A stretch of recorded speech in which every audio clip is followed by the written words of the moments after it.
Latest technology courses, best infrastructure మరియు అద్భుతమైన placements. Engineering లో మీ best choice avion institute of engineering and technology, Ibrahimpatnam. నమస్తే, నేను Kavitha. Welcome to I dream news and నిజాలు. సోనం వాంగ్చుక్ ఒక విజిల్ బ్లోయర్గా, సోషల్ యాక్టివిస్ట్గా లడఖ్కి సంబంధించి అక్కడున్నటువంటి భద్రత గురించి గతంలో పోరాడారు. అయితే దేశ జాతీయ భద్రతకు సంబంధించిన అంశం అంటూ కేంద్ర ప్రభుత్వం ఆయన్ను నిర్బంధించింది. కొన్ని రోజుల పాటు జైల్లో కూడా వేసింది. బట్ ఇప్పుడు మళ్ళీ ఢిల్లీలో జంతర్ మంతర్ దగ్గర కేంద్ర విద్యాశాఖ మంత్రి ధర్మేంద్ర ప్రధాన్ రాజీనామా చేయాలి అంటూ ఆమరణ నిరాహార దీక్షకు దిగారు. ఈరోజు అది 18వ రోజుకు చేరుకుంది. ఈలోపే ఒక లాయర్ ఆయన చనిపోతారు, బలవంతంగా ఆహారం తినిపించండి అనే ఒక మాటతో కోర్టు మెట్లు కూడా ఎక్కారు. అయితే సోనం వాంగ్చుక్ మాత్రం ఈ నెల 20వ తారీఖున చెలో సంసద్ అంటే పార్లమెంటు ముట్టడికి పిలుపునిచ్చారు. తాను ఎట్టి పరిస్థితుల్లోనూ దీక్షను విరమించను అనే అంటున్నారు. బట్ దీని వెనకాల కాక్రోచ్ జనతా పార్టీ ఉందా, లేకుంటే ఆమ్ ఆద్మీ పార్టీ ఉందా? అసలు సోనం వాంగ్చుక్ చేస్తున్నటువంటి ఈ ఆమరణ నిరాహార దీక్ష మీద ఎందుకని భిన్నమైనటువంటి అభిప్రాయాలు, ఆరోపణలు కూడా వినిపిస్తున్నాయి. మనతో పాటుగా ఉన్నారు సీనియర్ జర్నలిస్ట్ సురేష్ కొచ్చతిల్ గారు.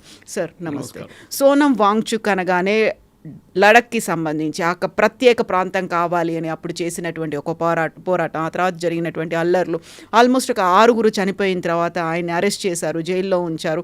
అక్కడి నుంచి ఆయన ఇక్కడికి వచ్చారు, కాక్రోచ్ జనతా పార్టీకి మద్దతు ఇస్తున్నారు. 18వ రోజు నిరాహార దీక్ష కొనసాగుతోంది.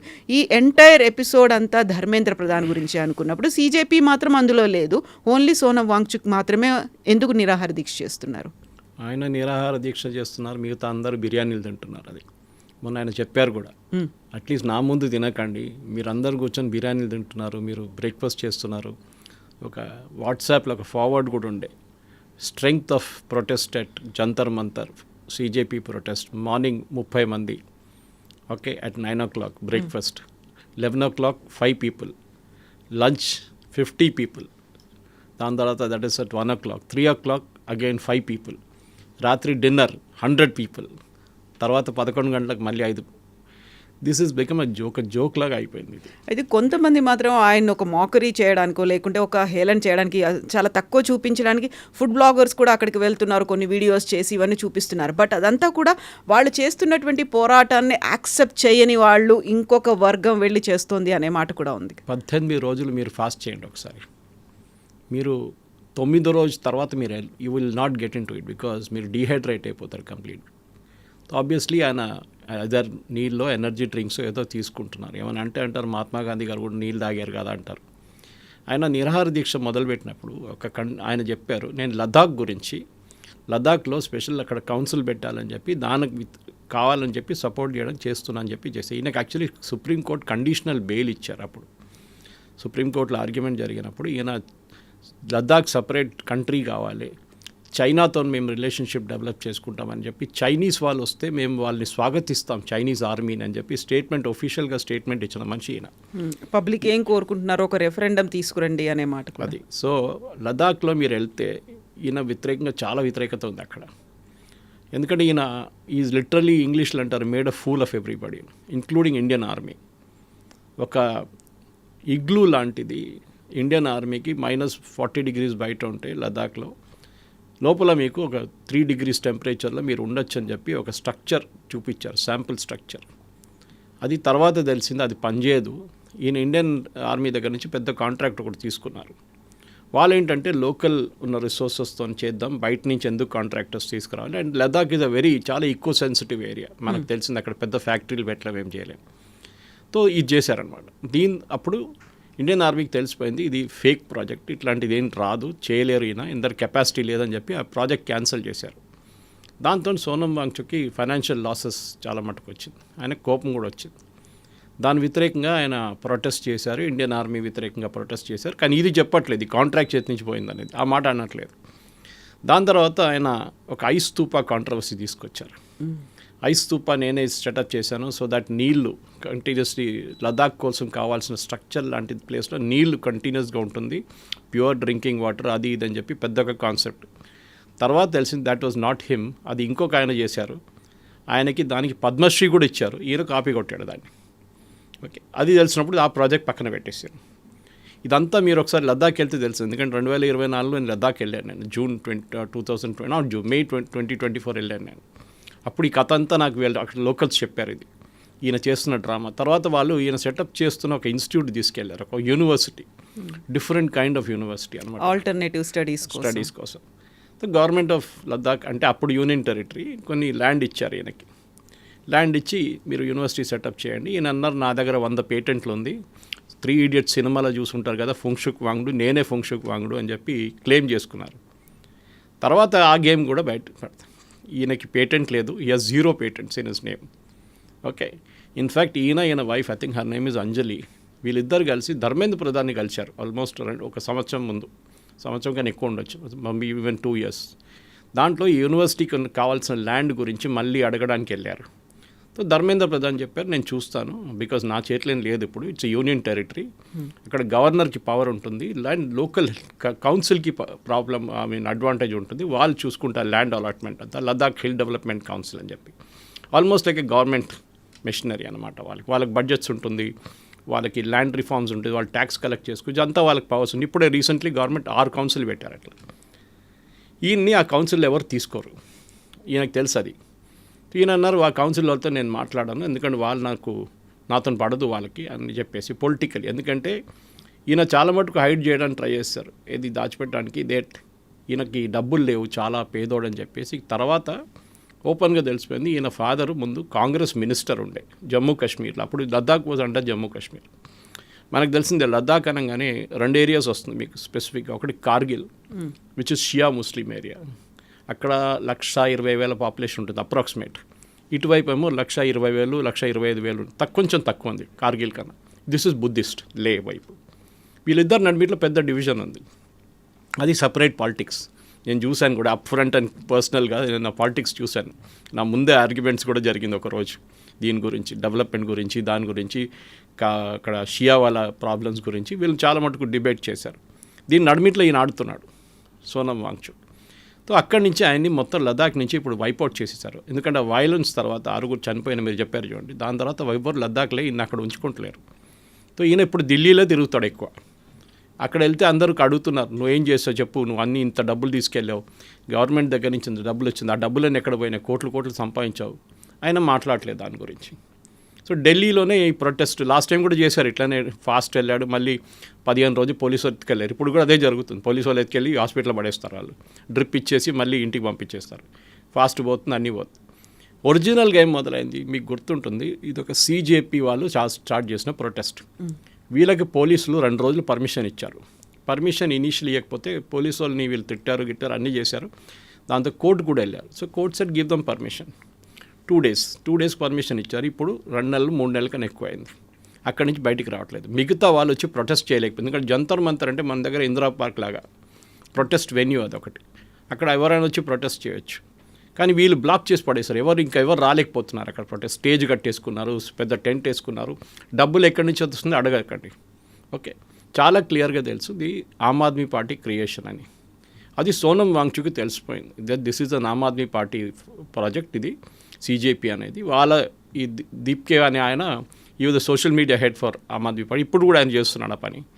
సో నేను ఇవాళ చూడండి, ఇవాళ రేపు అరవింద్ కేజ్రీవాల్ మళ్ళీ వస్తున్నారు, ఈరోజు వస్తారండి సపోర్ట్ చేయడానికి. సపోర్ట్ అంటే వాళ్ళదే కదా, అది సపోర్ట్ చేయడం ఏం లేదు. నిన్న Brinda Karat and MA baby CPM వైపు నుంచి వచ్చారు. అది కూడా డైరెక్ట్ కమ్యూనిస్ట్ పార్టీ ఆఫీస్కి వెళ్ళి, కమ్యూనిస్ట్ పార్టీ లీడర్స్ చైనీస్ ఎంబసీకి వెళ్ళి ఒక మీటింగ్ పార్టిసిపేట్ చేశారు. దాని వీడియో, దాని ఫొటోస్ అన్నీ బయటకు వచ్చినాయి వాళ్ళ పేపర్లలో.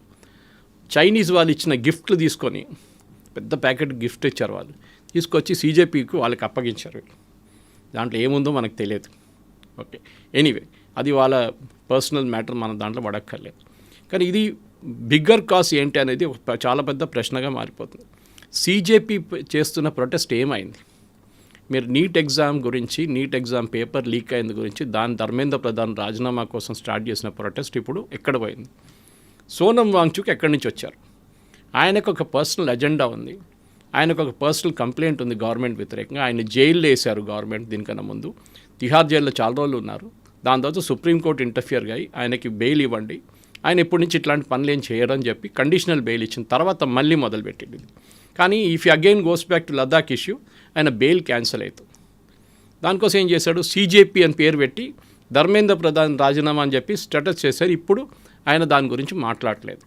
ఇప్పుడు లదాఖ్ గురించి మాట్లాడుతున్నారు, ఫాస్ట్ అండ్ టు డెత్ అంటున్నారు. CJP ప్రొటెస్టర్స్ ఎక్కడ కనిపించట్లేదు. CJP అభిజిత్ దీప్కే ఒక మాట చెప్తున్నాను, నాకు మైగ్రేన్ ఉంది కాబట్టి నేను అక్కడ నిరాహార దీక్షలో పార్టిసిపేట్ చేయను, కాకుండా సోనం వాంగ్చుక్ ఉన్నారు, ఆయనకు మేము సంఘీభావం ప్రకటిస్తున్నాము, ఆయనతో పాటు మేము కలిసి చేస్తాము అనేది. సోనం వాంగ్చుక్ చెప్తున్నది ధర్మేంద్ర ప్రధాన్ ఒక్క రాజీనామాతో సరిపోదు, మొత్తం సిస్టమ్ అంతా కూడా దాన్ని ప్రక్షాళన చేయాల్సిన అవసరం ఉంది. కరెక్ట్గా ఈ నిరాహార దీక్ష స్టార్ట్ అవుతున్నప్పుడే మహారాష్ట్రలో కూడా టీచర్ ఎలిజిబిలిటీ టెస్ట్కి సంబంధించినటువంటి పేపర్లు రిలీజ్. అసలు ఏదైనా దేశంలో ఒక ఎగ్జామ్ పేపర్ లీక్ అవ్వకుండా ఉందా చెప్పండి అనే మాట ఒకటి వస్తుంది. కేవలం ధర్మేంద్ర ప్రధాన్ రాజీనామా మాత్రమే కాదు అంటున్నప్పుడు అది కాదు అనే మాట ఎందుకొని వస్తుంది? కేవలం లద్దాఖ్ కోసమే చేస్తున్నారని. అదే కదా, తెలంగాణలో పేపర్ లీక్ అయింది కదా, ఏమైనా అయిందా ఇక్కడ? రాజస్థాన్లో కాంగ్రెస్ వాళ్ళు ఉన్నప్పుడు పేపర్ లీక్ అయింది కదా, ఎందుకు? వెస్ట్ బెంగాల్లో మమతా బెనర్జీ టైంలో టీచర్ స్కామ్ జరిగింది అందరికి తెలుసు. సుప్రీంకోర్టు క్యాన్సిల్ చేశారు లాస్ట్లో 25,000 టీచర్ రిక్రూట్మెంట్ నంబర్స్. అన్ని ప్లేసెస్లో జరిగినాయి. నేను ధర్మేంద్ర ప్రధాన్ కోసం డిఫెండ్ చేయడానికి రావట్లేదు ఇక్కడ. ధర్మేంద్ర ప్రధాన్ రాజీనామా చేయాలో లేదా the it is up to him. Okay, ఆయన రాజీనామా చేస్తే ప్రాబ్లం వెళ్ళిపోతుందా?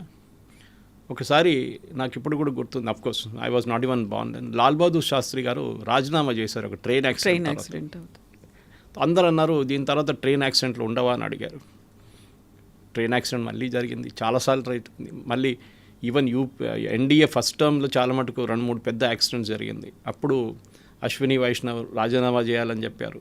ఆయన ఎందుకు 3 మినిస్ట్రీలు హ్యాండిల్ చేస్తున్నారు, ఆయన ఒక మినిస్ట్రీ హ్యాండిల్ చేయనివ్వండి. ఇదన్నీ వచ్చినాయి. అప్పుడు ప్రాసెస్ని మీరు కరెక్ట్ చేయాల్సి వస్తుంది. నేను ఎప్పుడు అడుగుతున్నట్టు ఈ డిబేట్ వచ్చినప్పుడు కూడా అడిగాను నేను, IIT JEE ఎగ్జామ్ పేపర్స్ ఎందుకు లీక్ కావట్లేదు? నీట్ లాగానే కదా అది కూడా, ఈక్వలీ ప్రెస్టీజియస్, ఈక్వలీ టఫ్, దానికి ఎంట్రన్స్ రాసి చాలా మటుకు పేరెంట్స్ ఉన్నారు, వీళ్ళందరూ ఉన్నారు, దాని నుంచి వచ్చిన సిస్టమ్. ఇక్కడ సిస్టమ్ ఫెయిలియర్ జరిగింది. IITలో పేపర్ లీక్ కాదు. ఎందుకు లీక్ కాదంటే IIT వాళ్ళు నడిపిస్తారు ఎగ్జామ్.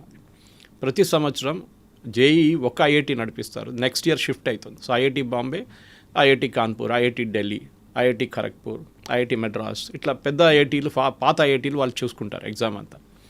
అది వితౌట్ ఎనీ ప్రాబ్లం నడుస్తుంది. ఓకే, ఈవెన్ కామకోటి గారి దగ్గర అడిగారు దీని గురించి, ఆయన చాలా బాగా రిప్లై ఇచ్చారు, that our credibility is at stake. అది చాలా ఇంపార్టెంట్. ఇక్కడ ప్రాబ్లం ఏమైందంటే లీకేజ్ ఎక్కడైంది? లీకేజ్ పేపర్ సెట్ చేసినానే లీక్ చేశారు. ఆలోచించండి. అప్పుడు ఫెన్స్ హీటింగ్ ద క్రాప్ అంటారు ఇంగ్లీష్లో, అదే జరిగింది ఇక్కడ. కంచే చేను మేస్తే అంతే. మీరు అట్ ద సోర్సే పోయిందన్నమాట. ట్రాన్సిట్లో పోయిందంటే అర్థం చేసుకోవచ్చు. ప్రింటింగ్ ప్రెస్ నుంచి ఇక్కడికి జరిగేటప్పుడు ఇది ఎన్నోసార్లు నేను వే బ్యాక్ ఇన్ 79 నేను ఇంటర్మీడియట్ ఎగ్జామ్ రాసే టైంలో కూడా పేపర్ లీక్ అని చెప్పి నారాయణగూడ దగ్గర వెళ్ళి రాత్రి 12 గంటలకు నిలబడాం మేము. కెమిస్ట్రీ పేపర్ లీక్ అని చెప్పి ఏం దొరకలేదు మాకు. కానీ అది ఒక ఫ్యాషన్ అయిపోయింది పేపర్ లీకేజ్ అనేది. దాన్ని ఆపాలి. ఎస్, డెఫినెట్గా. మీరు సెకండ్ టైం నీట్ పెట్టినప్పుడు లీక్ అయిందండి? కాలేదు.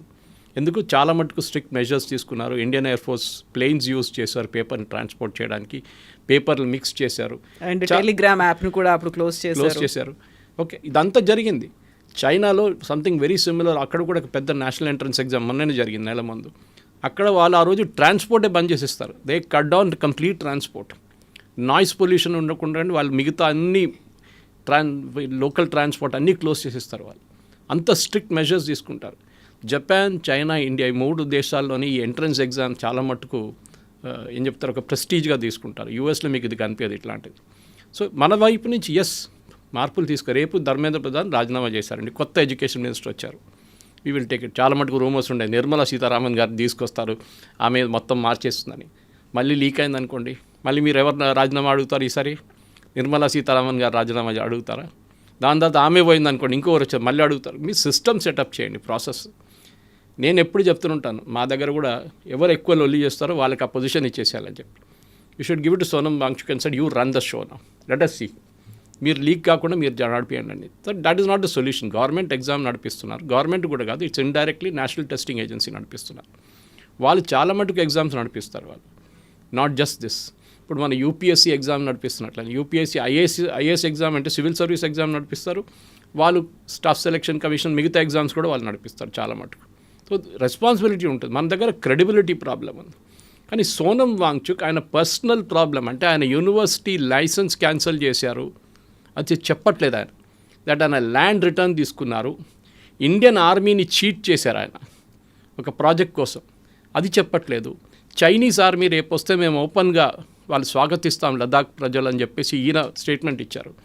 దాన్ని వీళ్ళెవరు ఎందుకు అడగట్లేదు? అరవింద్ కేజ్రీవాల్ అడగట్లేదు. మీరు చూడండి ఒకటి కవిత గారు, ఈ ప్రొటెస్ట్ మొదలైనప్పుడు ఫస్ట్ ఇంట్రెస్టింగ్గా రాహుల్ గాంధీ దీంట్లో ఇన్వాల్వ్ అయ్యారు. ఆ టైంలో మేము కూడా సపోర్ట్ చేస్తుంది. 2 రోజుల్లో రాహుల్ గాంధీ ట్యూన్ మారిపోయింది. ఆయనకు తెలిసిపోయింది this is Aam Aadmi Party show. ఆ రోజు ఫస్ట్ డే వీళ్ళు ప్రొటెస్ట్ చేసినప్పుడు జంతర్ మంతర్లో, సెకండ్ డే ధర్మేంద్ర ప్రధాన్ ఇంటి బయట ప్రొటెస్ట్ చేసిన ఇండియన్ యూత్ కాంగ్రెస్ వాళ్ళు. అప్పుడు వాళ్ళ దగ్గర అడిగారు, మీకు సీజేపీ దగ్గర వెళ్ళి మీరు అక్కడ ప్రొటెస్ట్ చేస్తే మాకు వాళ్ళతో సంబంధం లేదు. This was a creation, Aam Aadmi Party creation. ఇది ఒక సోషల్ మీడియా క్రియేషన్ ఉంది. కవిత గారు చాలా మట్టుకు ప్రొటెస్ట్ డెమాన్స్ట్రేషన్ అనేది మేము కూడా చేసామండి చిన్నప్పుడు. లిటరలీ నేనేం చెప్పాలి, చిన్నప్పటి నుంచి స్కూల్ నుంచి ఉస్మానియా యూనివర్సిటీలో ఉన్నాను, నేను చూశాను అక్కడ అప్ ఫ్రంట్ అండ్ పర్సనల్. ఆ టైంలో ఉస్మానియాలో నక్సలైట్ ఇన్ఫ్లుయెన్స్ చాలా ఉండే, ఆర్ఎస్యూ కానీ పీడిఎస్యూ కానీ ఇట్లాంటి ఆర్గనైజేషన్. దాని తర్వాతనే ఏబీవీపీ, ఎస్ఎఫ్ఐ వీళ్ళందరూ వచ్చారు. ఓకే, కానీ ఈ వైలెన్స్ అనేది మనం చూసాం అప్పుడు చాలా మట్టుకు. బంద్లు చూసాం, జార్జ్ రెడ్డి మర్డర్ చూసాం, ఇదన్నీ చూసినాం. అది సో పాలిటిక్స్ అనేది మీరు స్టూడెంట్ పాలిటిక్స్ అని పక్కన పెట్టండి. Sonam Wangchuk is not a youngster, ఆయన ఏజ్ మన అందరికి తెలుసు ఎంత అనేది. కానీ ఆయన పాలిటిక్స్కి దీనికి మిక్స్ చేయకూడదు. మీరు అజిటేట్ చేయండి, ఎవరు వద్దనట్లేదు, మనకి కాన్స్టిట్యూషనల్ ఫ్రీడమ్ ఇస్తున్నారు, అన్నీ చేస్తున్నారు. కానీ మీరు ఎందుకు నిరాహార దీక్ష చేస్తున్నారు ఇప్పుడు అడగండి ఆయన దగ్గర. ఆయనకి ఒక ఆన్సర్ లేదు. మన ఎవరో అడిగారు రిపోర్టర్, మీరు లదాఖ్ కోసం చేస్తున్నారా, you are doing it for NEET leak, దేనికోసం అంటే హీఈస్ కన్ఫ్యూజ్ నా. బట్ ఈ రోజు మాత్రం చెప్పిన ఒక మాట, ఇప్పుడు నాకు బలవంతంగా ఆహారం ఎక్కించండనో లేకుంటే నన్ను తీసుకెళ్ళి కోర్టు దాకా వెళ్ళారు, ఆ తర్వాత హాస్పిటల్లో, ఇవన్నీ అయితే మనల్ని మనం అవమానించుకున్నట్టయితే ఏ పోరాటం చేస్తున్నామో దేశం ముందు మనం అలా చిన్న చూపో లేకుంటే తక్కువగా అవుతాము కాదు. I'm going to continue. July 20వ తారీఖున చలో పార్లమెంట్ అనేది చేస్తున్నాము అని. చలో పార్లమెంట్ జరగదు, ఏం జరగదు. ఇది తీసుకెళ్ళి హాస్పిటల్లో పడేస్తారు వీళ్ళు, అంతే. అది మన దగ్గర కూడా అంతే, పోలీసు వాళ్ళు ఎత్తుకెళ్తారు, డ్రిప్ వేసేస్తారు గాంధీ హాస్పిటల్లో, అంతే. అక్కడ మన ఏదైనా ఐఎమ్స్ తీసుకెళ్తారు, ఎక్కడ తీసుకెళ్ళి అక్కడ పడేస్తారు, అంతే. అందరూ మర్చిపోతారు. ఎందుకంటే ఈ దీప్కే క్యారెక్టర్ అక్కడ కూర్చోడు. మీరు నిరాహార దీక్ష చేయక్కర్లేదు, మీరు అక్కడ కూర్చోవచ్చు కదా స్టేజ్ మీద. ఆయన కూర్చుంటలేడు, అక్కడెక్కడ తిరుగుతున్నాడు, ఇంటికి వెళ్తున్నారు, ఇదన్నీ చేసి. వాళ్ళ కాక్రోచ్ పార్టీలో వందలాది లీడర్లు ఉన్నారని చెప్పారు కదా, ఎక్కడున్నారు వీళ్ళందరూ?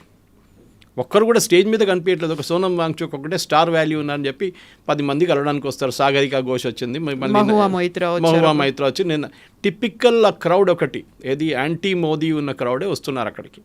కాంగ్రెస్ వాళ్ళు కూడా రావట్లేదు, అది దారుణమైన పరిస్థితి. కాంగ్రెస్ పోనీ అండ్ మిగతా పార్టీలు కూడా రావట్లేదు, ఆపోజిషన్ పార్టీ. వాళ్ళకి తెలుసు ఇది ఆమ్ ఆద్మీ పార్టీ హైజాక్ చేసుకున్నది, వాళ్ళ ప్రాజెక్టు, దీంట్లో మేము పడక్కర్లేదు. ప్రాబ్లం ఎక్కడ వచ్చిందంటే ఈ సోనం వాంగ్చుక్కి ఆయన చేస్తున్న ఆయన పర్సనల్ ఒక అనిమాసిటీ అని చెప్పొచ్చు మనం, గవర్నమెంట్ వ్యతిరేకత, అది ఆయన ఒక పొలిటికల్ రూపంలో తీసుకొచ్చారు ఇక్కడ. మీరు ధర్మేంద్ర ప్రధాన్ వ్యతిరేకంగా మీరు ప్రొటెస్ట్ చేయండి, నో ప్రాబ్లం. మీరు సుప్రీంకోర్టుకి వెళ్ళి ఒక ఎంక్వైరీ అడగొచ్చు. సుప్రీంకోర్టు కూడా ఈ కేసు వెళ్ళింది ఎన్టీ లీక్ గురించి. సుప్రీంకోర్టు అన్నారు దీని స్ట్రిక్ట్ మెజర్స్ తీసుకోండి, నెక్స్ట్ ఎంట్రన్స్. ఆల్రెడీ లీక్ చేసిన వాళ్ళని అరెస్ట్ చేశారు, వాళ్ళు జైల్లో ఉన్నారు, అన్నీ నడుస్తుంది. నెక్స్ట్ టైం చేసినప్పుడు లీక్ కాలేదు, నెక్స్ట్ ఇయర్ జరిగినప్పుడు మళ్ళీ కాకుండా చూసుకోవాలి. ఇది ఒక్కటే ఎగ్జామ్ కాదు, చాలా ఎగ్జామ్స్ ఉన్నాయి ఇట్లాంటిది. అది ఎక్కడ లీక్ కాకుండా చూసుకోవడానికి ఒక ఫుల్ ప్రూఫ్ సిస్టమ్ ఉండాలి. Should it be a paper based test or computer based test, JEE లాగా, దాని లీకేజ్ తక్కువ ఉంటుంది.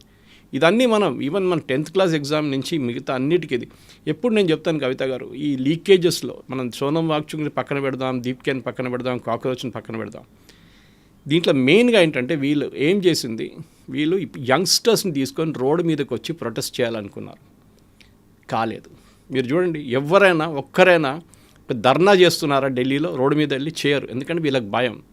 వీళ్ళెవరు పోలీస్ స్టేషన్ చూడలేదు జీవితంలో. మేము చూసాం నవనిర్మాణ్ మూమెంట్ టైంలో జయప్రకాష్ నారాయణ గారితో ఇప్పుడు రాజ్భవన్ రోడ్ దగ్గర ధర్నా చేస్తే పోలీసు వాళ్ళు తీసుకెళ్ళి బొలారం తీసుకెళ్లారు. అప్పుడు అది వాళ్ళ స్ట్రాటజీ అది. ఓకే, అఫ్కోర్స్ తీసుకెళ్ళి పర్సనల్ బాండ్ మీద ఇడ్చేశారు. బట్ మేము పోలీస్ స్టేషన్ చూసాం జీవితంలో, చాలామంది చూడలేదు. ఇప్పుడు దగ్గర యంగ్స్టర్స్ దగ్గర చెప్పండి, ఒకరోజు పోలీస్ స్టేషన్కి వెళ్ళమని చెప్పండి, అక్కడ లాకప్లో ఒకటి కొడుతూనే ఉంటాడు, ఒకటి ఏడుస్తూ ఉంటాడు, పక్కన పోలీసు వారు ఇంట్రాగేట్ చేస్తున్నాడు, ఇంకో చైన్ స్నాచింగ్ కేసులో, ఇవన్నీ నడుస్తూ ఉంటుంది. These people have not seen a police station in their life. దానికోసం వీళ్ళు భయపడతారు. మీరు చెప్పండి, ఇప్పుడున్న యంగ్స్టర్స్ దగ్గర చలో మనం ఇవాళ రాజ్భవన్ దగ్గర ధర్నా చేద్దాం, ఖైరతాబాద్ జంక్షన్ దగ్గర వస్తారా? కాకపోతే ఒక బ్లాక్ మార్క్ పడుతుంది, ఒక నెగటివ్ ఇంప్రెషన్ ఉంది అనుకుంటే ఫర్దర్గా కెరీరో లేకుంటే పాస్పోర్ట్లో వీసాలో వీటన్నిటి మీద ఉంటుంది, డెఫినెట్గా ఉంటుంది. దానికోసం ఎవరు రారు. మీరు బంగ్లాదేశ్ చూసి, శ్రీలంక చూసి, నేపాల్ చూసి జెన్జీ ప్రొటెస్ట్ ఇన్ని రోజుల నుంచి వింటున్నాం జెన్జీ అని చెప్పి. అస్సాంలో ఎలక్షన్ జరిగింది, వెస్ట్ బెంగాల్లో ఎలక్షన్ జరిగింది, మళ్ళీ మోదీ గారికి ఓట్లు పడ్డది కదా. ఎక్కడ వెళ్ళారు జెన్జీ, ఎక్కడ పోయారు అప్పుడు? మళ్ళీ ఇప్పుడు ఉత్తరప్రదేశ్ ఎలక్షన్ వస్తుంది, బహుశా సేమ్ రిజల్ట్ అక్కడ కూడా రాబోతుంది. సో జెన్జీ అనేది వాళ్ళకి ఒక రిక్వైర్మెంట్ వచ్చి మీరు వాళ్ళ సైకి అర్థం చేసుకోవాలి. నాకు తెలుసు, ఎందుకంటే మా కూతురు నుంచి కానీ వాళ్ళ ఫ్రెండ్స్ నుంచి ఎప్పుడు చూస్తున్నాం, దే ఆర్ నాట్ బాదర్డ్. వాళ్ళ పాలిటిక్స్ అంటే వాళ్ళ కోపం, యాక్చువల్లీ దే హేట్ పాలిటిక్స్. వాళ్ళు ఓటేస్తారా అది కూడా డౌట్ఫుల్ ఒక్కొక్కసారి. కానీ వాళ్ళు ఇట్లాంటి స్టేట్మెంట్ ఇవ్వడానికి ఈ కాక్రోచ్ పార్టీ లాంటి వాళ్ళు జెన్జీ అని వాడుకుంటారు. ఏది 53 సంవత్సరాలు Rahul Gandhi calls himself Gen Z, ఆలోచించండి. సో రేపు ఈవెన్ 60 సంవత్సరాలు ఉన్నాయని కూడా నేను జెన్జీ అంటారు. రేపు జెన్జీ ప్రొటెస్ట్ చేయాల్సింది. కానీ మన దగ్గర మనకు తెలియాల్సిందంటే బంగ్లాదేశ్లో జరిగింది was a typical CIA moment. ఇప్పుడు వాళ్ళు అంగీకరిస్తున్నారు దట్ మేమే చేయించాం, దాంట్లో ఒక సిఐఏ ఆపరేటర్ అక్కడే చనిపోయారు ఆయన ఒక హోటల్లో. దాని తర్వాత శ్రీలంకలో ఈ ప్రొటెస్ట్ చేసిన వాళ్ళని అందరినీ ఇప్పుడు జైల్లో వేసేసారు అక్కడున్న గవర్నమెంట్, అది కూడా లెఫ్టిస్ట్ గవర్నమెంట్. నేపాల్లో అదే జరిగింది. నేపాల్లో ప్రొటెస్ట్ జరిగిన వాళ్ళు ఎవరెవరు తగలబెట్టారో గవర్నమెంట్ ప్రాపర్టీ, వాళ్ళని జైల్లో వేసేసారు. ఇప్పుడు ఎవ్వడు బయటికి రావట్లేదు జెన్జీ. ఈవెన్ బంగ్లాదేశ్లో చూడండి, ఇంత గొడవ జరిగిన తర్వాత కూడా ఇప్పుడు అక్కడ జెన్జీ లేదు, ఎవరు లేరు ఇప్పుడు అన్నమాట. ఇది సో నేను చెప్పేది ఏంటంటే ప్రొటెస్ట్ చేయాలి, పొలిటికల్ అవేర్నెస్ ఉండాల్సిందే. కానీ పొలిటికల్ అవేర్నెస్ ఒక రెస్పాన్సిబిలిటీతో వస్తుంది. ఏదో నేను ప్రొటెస్ట్ చేస్తాను, నేను అక్కడ వెళ్ళి నిరాహార దీక్ష చేస్తాను, దానికోసం కొన్ని టెలివిజన్ ఛానల్ వాళ్ళు మీరు చూసుంటారు. ఫస్ట్ 2 days టెలివిజన్ ఛానల్ వాళ్ళు ఎక్కువ ఉన్నారు ప్రొటెస్టర్స్ కన్నా. 200 ఛానళ్ళు ఉన్నారు ఆ రోజు అక్కడ, న్యూస్ ఛానల్ ప్రతి లాంగ్వేజ్ నుంచి వచ్చారు. కానీ that is not the point. The point is NTA is responsible ఎగ్జామ్కి. ధర్మేంద్ర ప్రధాన్ రాజీనామా చేయాలి, లేదా అది ఆయన పర్సనల్ది. కాకపోతే ఒక సొసైటీకి సంబంధించి కన్సర్న్స్ ఉంది. బోల్డ్ అంతమంది ఆల్మోస్ట్ 20 లక్షల మంది స్టూడెంట్స్ నీట్గా అపియర్ అయ్యారు. అంత స్ట్రెస్ తీసుకొని లేకుంటే ఫోకస్డ్గా చదివిన తర్వాత మళ్ళీ దాన్ని పోస్ట్పోన్ చేశారు, దీన్ని క్యాన్సిల్ చేశారు, మళ్ళీ ఇంకో టైం ఇచ్చారు, మళ్ళీ ఇవన్నీ చదవడం అంటే వాళ్ళు సైకలాజికల్గా కూడా ఎఫెక్ట్ పడింది, చాలా వరకు ట్రామాలోకి వెళ్ళిపోయారు. ఇంత కన్సర్న్ ఉన్నటువంటి ఇష్యూ మీద గవర్నమెంట్ ఇంకా ఎందుకు రెస్పాండ్ అవ్వట్లేదు? ఒక పాజిటివ్గా ఆలోచించాల్సినటువంటి అవసరం ఉంది, ఇంకా దాన్ని తీసుకోవాల్సినటువంటి మార్పులు ఏమున్నాయి అనేది అవన్నీ ఏం చేయలేదు. కేవలం ఒక జెన్జీ మూమెంట్ అనేది ఒక పార్టీస్ హైజాక్ చేశాయి, లేకుంటే వాళ్ళ స్టాండ్స్లోనే వీళ్ళు ఉన్నారు అనే దానికంటే కూడా ఇలా జరగకూడదు. మీరు చెప్పినట్టుగా ఐఐటీలు జేఈల్లో కావట్లేదు, నీట్లోనే ఎందుకు అవుతుంది? ఎవ్రీ ఇయర్ ఎందుకని ఇలాంటి డౌట్స్ వస్తున్నాయి? వీటన్నిటిని ప్రాపర్గా హ్యాండిల్ చేయాలి. ఇలాంటి దిస్ షుడ్ నాట్ హ్యాపెన్ అంటే ఏం జరగాలంటారు? మరి దాంట్లో మార్పులు తీసుకురావాల్సింది. మనం చూసాం రెండో నీట్ జరిగినప్పుడు, ఇప్పుడు రీటెస్ట్ జరిగినప్పుడు ఒక్క పేపర్ కూడా లీక్ కాలేదు కదా. ఒక్క ప్లేస్ నుంచి కూడా కంప్లైంట్ అక్కడిక్కడ కొంతమంది లేట్ వెళ్ళారు, బెంగళూరులో కొంతమంది స్టూడెంట్స్ ఎగ్జామ్ మిస్ అయిపోయారు, అది ఇది అని చెప్పి వచ్చింది. అంతేకాని పేపర్ లీక్ అయిందని ఎక్కడ రాలేదు. పాసిబ్లీ ఒక సూపర్వైజరీ ఫెయిలియర్ ఉండే, దాంట్లో డౌట్ లేదు. ఎందుకంటే మనం ఇప్పుడు రేపటి నుంచి ఆలోచించండి, రేపు next NEET exam government supervise చేస్తారంటే ఇమ్మీడియట్గా ఇదే క్రౌడ్ ప్రొటెస్ట్ చేస్తారు. గవర్నమెంట్కి దీంట్లో ఏంటి పని? గవర్నమెంట్ దీంట్లో రాకూడదు, పాలిటిక్స్ తీసుకురాకండి, ఇండిపెండెంట్ బాడీ చేయండి. దానికోసం ఎన్టీఏని పెట్టారు కదా, ఇట్స్ అన్ ఇండిపెండెంట్ బాడీ. మీకు గుర్తుంటుంది, ఫస్ట్ టైం కాదు ఇది లీకేజ్, దీనికన్నా ముందు జరిగినప్పుడు రాధాకృష్ణన్ కమిటీని పెట్టారు, ఫార్మర్ ఇస్రో చైర్మన్. వాళ్ళు కొన్ని సజెషన్స్ ఇచ్చారు, ఇట్లా చేయాలి, ఇట్లా చేయాలని. అది ఇంప్లిమెంట్ కూడా చేశారు. కానీ అప్పుడు కూడా లీకేజ్ జరిగింది. అప్పుడు ఫస్ట్ టైం లీకేజ్ జరిగింది was not from the source, it was from the printing press నుంచి మీరు ఎగ్జామ్ పేపర్లు తీసుకెళ్తున్నప్పుడు యూజువల్లీ ఏం ప్రొసీజర్, ఒక్క set of exam paper state bank of ఇండియాకి తీసుకెళ్తారు, అక్కడ లాకర్లో పెడతారు, స్పెషల్ లాకర్లో సీల్ చేసి లాకర్లో పెడతారు. ప్రతి జిల్లాలో, ప్రతి మండలంలో, మన దగ్గర మండలం అంటారు, అక్కడ డిఫరెంట్ నార్మల్ క్లేచర్ ఉంటుంది మిగతా స్టేట్స్లో. ఇంకొక సెట్ ఆఫ్ పేపర్స్ కెనరా బ్యాంక్కి తీసుకెళ్తారు, అక్కడ పెడతారు. పొద్దున ఇన్స్ట్రక్షన్స్ వస్తుంది ఏ పేపర్ యూజ్ చేయాలని చెప్పేసి. అప్పుడు ఈవెన్ లీక్ అయింది అనుకోండి, you don't know which paper will come. మన దగ్గర కూడా చూసుంటారు మీరు, మన నార్మల్ సెట్స్ ఉంటాయి, మిక్సప్ చేస్తారు సెట్స్. మీ పక్కన ఉన్న ఎగ్జామ్ రాస్తున్న అబ్బాయి మీకు డిఫరెంట్ పేపర్ ఉంటుంది, యూ కెనాట్ ఈవెన్ కాపీ అన్నమాట. ఇది జరిగింది. కానీ అప్పుడు కూడా last time state bank of India నుంచి ఎవరో 2-3 గంటల ముందే పేపర్ తీసుకెళ్ళిపోయారు. That was failure. అది ఎందుకు? దాని తర్వాత పేపర్ ఓపెన్ చేశారు 1 hour ముందు, పిల్లలు రాకముందే ఓపెన్ చేసేసారు. అగైన్ అ ఫెయిలియర్ అన్నమాట. ఇది జరిగింది. ఎస్, మనం సివిల్ సర్వీస్ ఎగ్జామ్లో చూడట్లేదు, మిగతా ప్లేస్ ఎందుకు జరగట్లేదు అంటే ఇది ప్రాబ్లం అన్నమాట. ఇది నేను ఎప్పుడు చెప్తుంటాను చదువుతారు, ఈ లీకేజ్కి ఒక ఫిలసాఫికల్ నోట్గా చూడండి. కొనేటోడు ఉంటే, అమ్మేటోడు ఉంటే కొనేటోడు ఉంటాడు. Demand and supply. పేరెంట్స్ వాళ్ళ పిల్లలకి డాక్టర్ చేయాలని చెప్పి 25 లక్షలు 50 లక్షలు పెట్టి పేపర్లు కొంటున్నారంటే వాళ్ళ స్టేట్ ఆఫ్ మైండ్ ఆలోచించండి. మీరు ఆ 50 లక్షలు రికవర్ చేయాలంటే మీరు ఏం చేస్తారు? ఒక డాక్టర్ అయినాక you will become the most corrupt doctor. కమర్షియల్గా ఆలోచిస్తారు, ప్రిస్క్రిప్షన్స్ రాస్తారు, దాని నుంచి డబ్బులు సంపాదించడానికి ట్రై చేస్తారు, దాన్ని చేస్తారు. ఎందుకంటే మీకు ఇన్వెస్ట్మెంట్ రికవర్ చేయాలి కదా. మీకు సొసైటీలో స్టాండింగ్, మా పక్కింటి వాళ్ళు చూడండి వాడు డాక్టర్ అయిపోయాడు, వాడు యుక్రెయిన్ నుంచి డాక్టర్ చేశాడా, లేకుంటే చైనా నుంచి చేశారా, లేకుంటే ఇండియా నుంచి చేస్తే అదెవరు అడగరు. ఫిలిపీన్స్ నుంచి డాక్టర్ కావాలి. ఓకే, ఐ డోంట్ అగైన్ మన number of medical college last 10 సంవత్సరాలు చూడండి విపరీతంగా పెరిగింది. ఐ థింక్ తెలంగాణలో ఇప్పుడు 95 అంత ఉంది అనుకుంటా. మరి అంత పెరిగిందనమాట తెలుగు స్పీకింగ్ స్టేట్స్లో. ఎందుకు? బికాజ్ మనకు కానీ డైల్యూట్ అయిపోతుంది. అది సపరేట్ డిబేట్. నేను దీని గురించి మాట్లాడాను, డైల్యూషన్ ఆఫ్ స్టాండర్డ్స్. ఎందుకంటే ప్రొఫెసర్స్ లేరు మీ దగ్గర. నాకు ఇప్పుడు కూడా గుర్తుంది, నేను I was a part of the team, ఇప్పుడు కాదు ఆల్మోస్ట్ 10 years 12 years ముందు మన నేషనల్ లెవెల్లో ఒక వెబ్సైట్ డెవలప్ చేశాం గవర్నమెంట్ ఆఫ్ ఇండియా కోసం, మెడికల్ మన హెల్త్ అథారిటీ నుంచి. గులాం నబీ ఆజాద్ గారు అప్పుడు మినిస్టర్ ఉన్నారు. So I was also present. ఆ మీటింగ్లో నన్ను కూడా పంపించారు, నేను అటెండ్ అయ్యాను. So we built a beautiful site, website కట్టే. ఇప్పుడు కూడా ఉంది ఆ వెబ్సైట్, చాలా బాగా డెవలప్ చేశాం. 6 నెలలు తీసుకున్నారు దానికోసం. అప్పుడు Sam Pitroda was the head for that, ఆయన ప్రాజెక్ట్ హెడ్ ఉండే. ఎందుకు అని చేసామంటే చాలా మటుకు స్టాండర్డ్స్ తీసుకురావడానికి చేసాం. అది ఎన్ఏబిహెచ్ కానీ మిగతా దాన్ని అన్నిటికీ సెంట్రల్ ఫర్ డిసీజ్ కంట్రోల్ అని చెప్పి యూఎస్లో ఒకటి ఉంది, అది ఫాలో చేశాం. మన దగ్గర ప్రొఫెసర్స్ లేరు. So we wanted to use that site as a professor site. AIIMS Delhi నుంచి ఒక లెక్చర్ ఇస్తే మిగతా అన్ని చోట్లకి వెళ్ళాలి. కానీ మన దగ్గర ప్రాబ్లం ఏంటంటే మెడికల్ కాలేజ్ అప్పుడు తక్కువ ఉండే. ఈ ప్రాబ్లం నీటిది అదే, సీట్లు తక్కువ ఉన్నప్పుడు న్యాచురల్లీ మీకు టెన్షన్ ఎక్కువ ఉంటుంది. అందరికి డాక్టర్ కావాలని ఉంది, అందరు డాక్టర్ కాలేరు. అట్లా అంటే అందరు డాక్టర్ అయిపోవాలి కదా. ఐఐటీలో ఎంట్రన్స్ ఎందుకు? మళ్ళీ అందరినీ జేఈలో పెట్టేస్తాం, అందరినీ అడ్మిషన్ ఇచ్చేద్దాం కాదు. సీఏ ఎగ్జామ్ రాస్తారు. ఇవాళ దాకా మీకు సీఏ ఎగ్జామ్ పేపర్ లీక్ అయిందని ఎప్పుడైనా విన్నారా? ఎందుకంటే ఇట్స్ నాట్ ఆబ్జెక్టివ్ టైప్. ఇది ప్రాబ్లం అది అనమాట చాలా మటుకు. ఇది మనం డెఫినెట్గా రాధాకృష్ణ కమిటీ ఇచ్చిన రికమెండేషన్స్ ఇంప్లిమెంట్ చేశారు. కానీ అప్పుడు జరిగిన లీకేజ్ ఇప్పుడు జరిగిన లీకేజ్ డిఫరెన్స్. ఇప్పుడు అట్ సోర్స్ జరిగింది. కెమిస్ట్రీ పేపర్ ఏదో పేపర్ సెట్ చేసిన ప్రొఫెసర్ లీక్ చేశారు పేపర్, అది ఇక్కడి నుంచి కాలేదు. సో నెక్స్ట్ టైం నేను అనుకుంటాను పాసిబ్లీ నాకన్నా ఎక్కువ ప్రొఫెసర్ కామకోటి గారికి, ఐఐటి మద్రాస్ డైరెక్టర్ ఆయన, ఈవెన్ ప్రొఫెసర్ రాధాకృష్ణన్, వీళ్ళందరూ కూర్చొని మళ్ళీ ఒకసారి ఆలోచిస్తే, అండ్ డెఫినెట్లీ గవర్నమెంట్ ఈసారి చూపించారు ఇండియన్ ఎయిర్ ఫోర్స్ ఎయిర్క్రాఫ్ట్ వాడడం, లాస్ట్ మినిట్లో పేపర్స్ షిఫ్ట్ చేయడంలో ఇదన్నీ జరుగుతుంది. జరగాల్సిందే, మార్పులు తీసుకురావాల్సిందే. Maybe even go back to computer based test, leakage తగ్గవచ్చు. కానీ మీరు ఒక పొలిటికల్ వెపన్గా యూజ్ చేసి ధర్మేంద్ర ప్రధాన్ రాజీనామా చేయండి, ఆయన రేపు చేపించేసేయండి. నెక్స్ట్ టైం లీకేజ్ నేను చెప్పినట్టు మళ్ళీ లీకేజ్ అయితే ఎవరు రెస్పాన్సిబుల్? సిస్టమ్ని మార్చండి.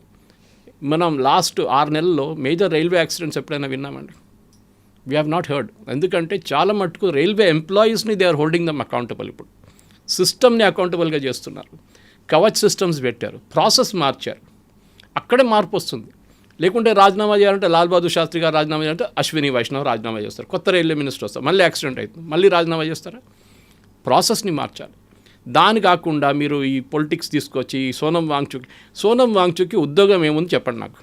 ఈజ్ నాట్ ఎంప్లాయిడ్, కానీ కోట్ల రూపాయలు ఉన్నాయి ఆయన దగ్గర. ఎట్లా వచ్చింది? అలాంటి కొంతమంది అంటారు వాళ్ళ ఫాదర్ చాలా రిచ్ మినిస్టర్ ఉండని చెప్పాను చూడండి, ఆయన సంపాదించాడు, కోట్లు సంపాదించాడు, ఆయన ఈ కొడుకుకి ఇచ్చేసాడని చెప్పేసి. అది కాదు స్టోరీ. అది మీరు మార్పులు తీసుకురావంటే yes, but don't fake it. Phunsukh Wangdu నేను అని చెప్పి ఎన్ని రోజులు మీరు తిరిగారు కదా. హిరానీ డైరెక్టర్ రాజ్కుమార్ హిరానీ క్లియర్గా చెప్పారు, నో హీ ఈజ్ నాట్. అప్పుడు కూడా ఈయన దాన్ని కండెమ్ చేయలేదు, కాదు ఐఎమ్ నాట్ దట్ పర్సన్ అని చెప్పొచ్చు కదా. ఎందుకు చెప్పట్లేదు? He's riding on somebody else's shoulders, అది అన్నమాట. ఇది ఇప్పుడు ఎక్స్పోజ్ అయిపోయిన ఇప్పుడు 3 రోజులు మీరు చూస్తున్నారు చాలామంది, ఇంక్లూడింగ్ రాజ్కుమార్ హిరానీ వచ్చి చెప్పారు he is not Phunsukh Wangdu. Sonam Wangchuk is a different person. And అక్కడ కూడా 2 సోనం వాంగ్చుక్లు ఉన్నారు. నేను ఇప్పుడు చెప్పాను, వన్ మహావీర్ చక్ర, ఇండియన్ ఆర్మీ వెటరన్, మొన్ననే ఆయన చనిపోయారు. ఆయనకి చాలా పెద్ద ఏం చెప్తారు ఫ్యూనరల్ ఇచ్చారు with a guard of honour. But not this fellow. ఈయన ఒక ఫ్రీ లోడర్. ఈయన ఇవాళ ఇక్కడ కాకపోతే రేపు మళ్ళీ లదాఖ్లో వెళ్ళి అక్కడ నిరాహార దీక్ష చేశారు దీనికన్నా ముందు. ఇదే సేమ్ జరుగుతుంది. అక్కడ జరిగినప్పుడు వైలెన్స్ అయింది, మీకు తెలుసు. ఇక్కడ ఈసారి ఢిల్లీ పోలీస్ అది అనుమతించట్లేదు అన్నమాట. కాకపోతే ఉన్నటువంటి క్వశ్చన్కి ఒక ఆన్సర్ అనేది ఏమన్నా సెంట్రల్ గవర్నమెంట్ ఇస్తుందా నీట్కి సంబంధించి? This time it was held well Kavitha garu. నాకు ఈసారి అయితే ఏం ప్రాబ్లం రాలేదు. System same system follow. ప్రతిసారి నీట్ అనగానే ఒక డౌట్ వస్తోంది కాబట్టి. నీట్ అని కాదు, మీరు ఒకసారి క్లాట్ ఎగ్జామ్ కూడా ఉంటుంది ప్రాబ్లం ఇది. దాంతోపాటు మన డిఫరెంట్ స్టేట్ బోర్డ్ ఎగ్జామ్స్లో ప్రాబ్లం వస్తుంది, టీచర్స్ ఎగ్జామ్లో ప్రాబ్లం వచ్చింది. మన మహారాష్ట్రలో మళ్ళీ పేపర్ లీక్ అయింది. అక్కడ రాజస్థాన్లో అశోక్ గెహ్లోట్ గారు ఉన్నప్పుడు పేపర్ లీక్ అయింది. ఇదే అశోక్ గెహ్లోట్ మళ్ళీ మన ప్రొటెస్ట్లో కూర్చున్నారు పేపర్ లీక్ అయిందని చెప్పి. ఆయన ఉన్నప్పుడు ఏమైందండి? సో నేను ఎవరిని తప్పు పట్టట్లేదు ఈ పాలిటిక్స్లో. అందరూ సబ్ దూద్ మే దులేవే అంటారు, అది కాదు, అందరు చేయండి దీంట్లో. కానీ వీళ్ళందరూ కూర్చొని డెఫినెట్గా నీట్ లాంటి ప్రెస్టీజియస్ ఎగ్జామ్, ఎందుకంటే చాలా మటుకు పిల్లల్ని మన దగ్గర రన్నింగ్ జోకిస్ కేజీ క్లాస్ కాగానే వాళ్ళు నీట్ ఎగ్జాము జేఈలో పెట్టేస్తారు మన పేరెంట్స్, తెలుగు స్పీకింగ్ కోచింగ్లో ఉంటుంది. సో ఆ ప్రెషర్ పిల్లల మీద ఉంటుంది, ట్రెమెండస్ ప్రెషర్ ఉంటుంది. ఎందుకంటే వాళ్ళకి రాకపోతే సూసైడల్ మెంటాలిటీస్ కానీ అన్నీ వచ్చేస్తుంది వాళ్ళ దాంట్లో. ఇది మనం మార్పులు తీసుకురావాలి. ఫస్ట్ ఆఫ్ ఆల్ ఇంత ప్రెషర్ పిల్లల మీద పెట్టకూడదు. One single test should not determine your career. అది చాలా ఇంపార్టెంట్ అన్న. Yes sir, thank you so much. Thank you very much.